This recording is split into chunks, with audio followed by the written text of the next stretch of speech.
1996年，京九铁路全线通车，在中国版图上画下一道纵贯南北的钢铁动脉。30年后的今天，当我们循着铁路的轨迹审视港澳与内地的青年交往，看到的是一幅远比铁轨更复杂、更生动的图景。林浩峰的志愿足迹几乎覆盖了这20年中国举办的每一场国际大型体育赛事，每一次北上都是一次重新認識祖國的旅程。2010年跟隨佢香港志願者協會就一齊去做咗廣州去做一個亞運會嘅工作。咁之後咧就亦都有做過2011年嘅深圳世界大學生運動會啦，有做過2014年嘅南京嘅青年奧運會啦，2023年舉辦嘅亞運會啦。即係我感覺到最大嘅變化咧，其實喺個生活上咯。因為以前咧，我好記得當年咧，2010年喺廣州亞運嘅時候咧，上到廣州第一件事咧，就係要辦電話卡，同埋咧要換呢個人民幣，嗰度都要預一日嘅。直到而家2023年杭州亞運，我上去就係做嘢，係啊，我哋就咁用一啲電子支付嘅方法。呢個係相當之方便，我哋可以無縫咁樣去接軌去做我哋嘅志願服務啊！咁喺呢10幾年嘅內地嘅志願服務啦，咁中間其實呢個變化咧，我自己見到都幾深刻嘅。例如一啲當時廣州亞運啱啱先至起好嗰個小蠻腰，側邊周邊成個區域都唔同晒。其實我最近返廣州有啲我自己都未去過嘅，我見到哇好多又係新嘅。頭先問到啦，就係講到話喺杭州亞運嘅時候寄咗104張明信片啦。其實嗰陣時想表達嘅故事咧，就係其實我哋國家咧已經係相當之富強啦。我哋辦嘅國際性嘅大型運動賽事咧，我哋已經可以辦得到，係我覺得係好值得透過一個特別嘅媒介啦，去話俾我嘅朋友聽。陳志成如今是大灣區職場導師，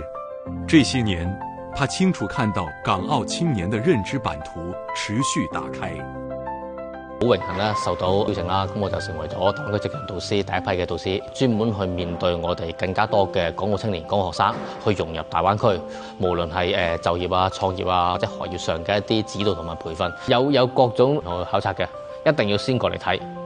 然之後，因為你睇你會了解到我呢邊有啲咩嘢。然後第二個，如果有條件嘅話，一定要停。你要落到一線，你真係去到嗰個行業，去到呢個領域，你要了解清楚。你仲要去喺呢邊去揾到你嘅，即係建立你嘅朋友圈。你有你嘅夥伴嘅時候啦，你接落嚟嘅路你先至更好行。其實隨住我哋更加多嘅道路、更加多嘅橋梁、更加多嘅高鐵、更加多嘅交通方式啦，佢真真正正係會推動咗我哋成個大灣區嘅串聯，令到我哋更加容易去走到。就好似我平時，我甚至乎試過，因為我喺廣州搭地鐵，去即係先去到黃埔辦事，辦完事之後我發現喺嗰邊可以直上間屋，咁我就直接將東莞個行程排落去，所以跟住我搭地鐵到東莞，跟住搭完地鐵到去東莞之後啦，發現原來東莞可以搭去深圳，咁啊順便將深圳件事排埋，跟住就直接再搭埋翻香港。香港會計師公會執業會計師陳樂喜希望以自身專業所長，搭建廣州企業與國際市場對接的橋樑。當初我會籌劃喺廣州嗰邊去發展我嘅業務，就係一位前輩嘅一個指導，咁佢就同我講，我喺香港都不斷去講好多唔同嘅上市規劃啊，喺廣州亦都有好多企業佢係想去香港去做上市嘅喎，咁不如我去廣州去發展啦，亦都可以喺當地去授課，講多啲唔同嘅會計知識，講多啲唔同嘅上市知識，咁就令到廣州嘅企業都會係去考慮喺香港去發展。廣州姑娘徐玉琪，本科在澳門，研究生在香港，而家始終落在廣州。3座城市，3段年華，是他學生時代最鮮活的寫照。作為一個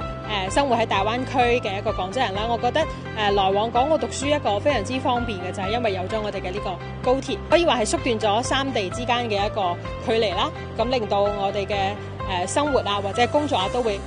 更加方便，令到我嘅求學之路咧都更加嘅便捷。咁我有唔少嘅朋友啦，都非常之中意嚟香港旅遊啊。比如話跨年嗰陣時啦，會嚟維港睇煙花啦，或者係過嚟睇呢個演唱會啦，咁佢哋都會選擇高鐵作為佢哋嘅一個交通工具嚟到香港去遊玩，體驗香港嘅一啲特色文化。30年間，不同的軌跡，沿着同一條京九線的方向延伸，交匯於青年交往這個時代命題之下。這是青年逐夢的故事，也是經久不息的故事。